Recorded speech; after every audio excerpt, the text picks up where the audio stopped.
Hi, welcome back to my channel.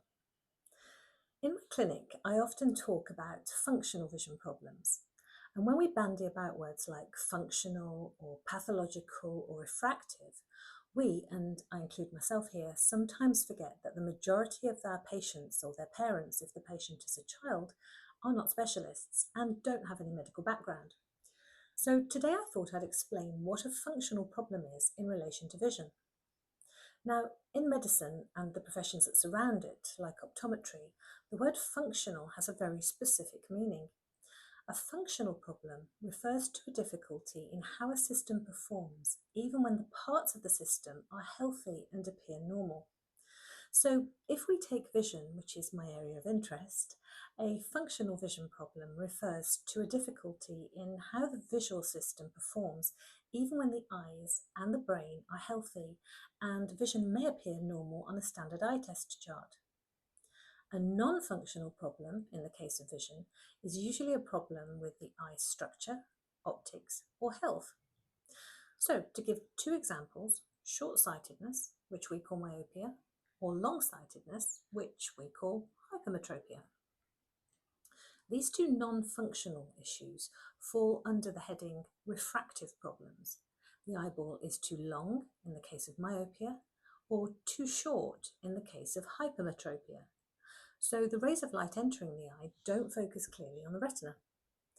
Refractive issues are typically treated with glasses, contact lenses, or refractive surgery.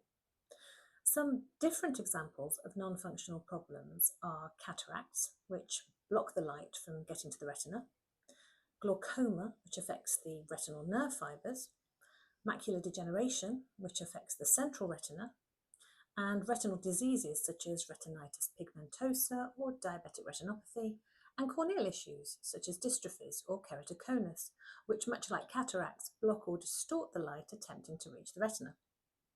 Now, these fall under the heading of pathology or disease and are often detectable by examining the eye itself and treated, if treatment is possible, with medication or surgery. One little aside, I have to be a bit careful categorising myopia as a refractive issue because it actually spans both the refractive and the pathological categories, but either way, it's not a functional problem.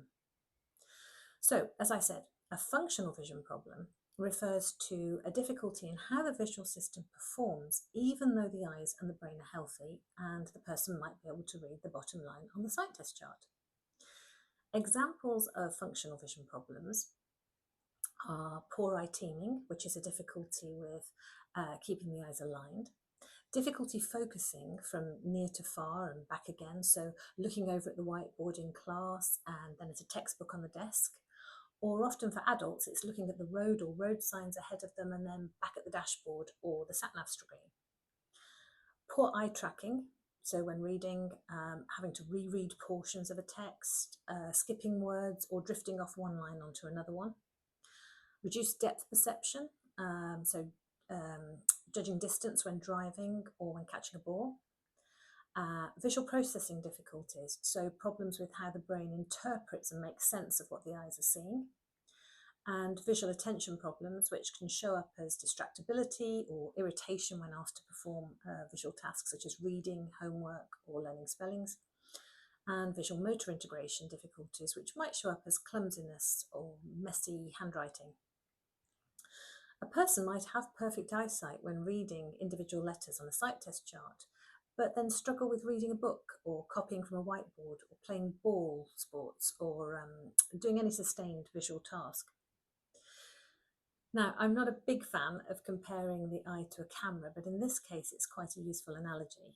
So a non-functional problem with a camera might be a problem with the camera hardware, a scratched lens, a damaged sensor, misaligned optics.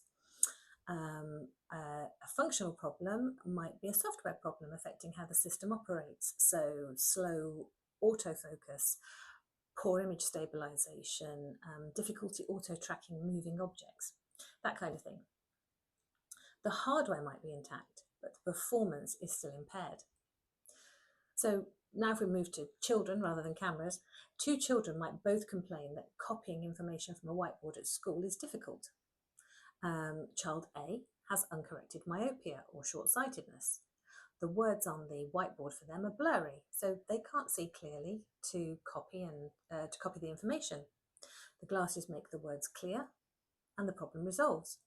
So this is primarily a refractive or an optical problem, not a functional one. Child B has a convergence insufficiency. This is the most common functional issue I see in practice. The child read the bottom line on the sight test chart during their recent eye examination and has completely healthy eyes. So in theory, they should have no difficulties reading and copying from the whiteboard. But they lose their place while reading. They skip lines, they copy inaccurately or incompletely. They become tired and distractible. They complain that words on the whiteboard or on the page in front of them move about. Their issues may involve eye tracking, eye focusing, eye coordination, visual attention, and these problems are not easily corrected with glasses. So, as someone who is intensely interested in the functional aspects of my patient's vision, I'm looking at how efficiently the eyes work together, how easily a person can sustain clear, comfortable vision over time, how well the vision supports learning and movement, how much visual stress is present. My concern is less, can you see the letters all the way over there? And more, can you use your vision comfortably and efficiently day to day for what you need to do? And yes, it's perfectly possible to have a non-functional and a functional problem. They are not mutually exclusive. So for example, I have a few patients who are myopic, which is a non-functional issue, but also have poor eye teaming and focusing stamina, which are both functional issues. So like most things in life, vision problems can be complex and they can be messy.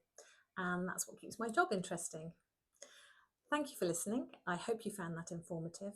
If you liked this, you can check out my other videos and don't forget to subscribe to my channel. Bye for now.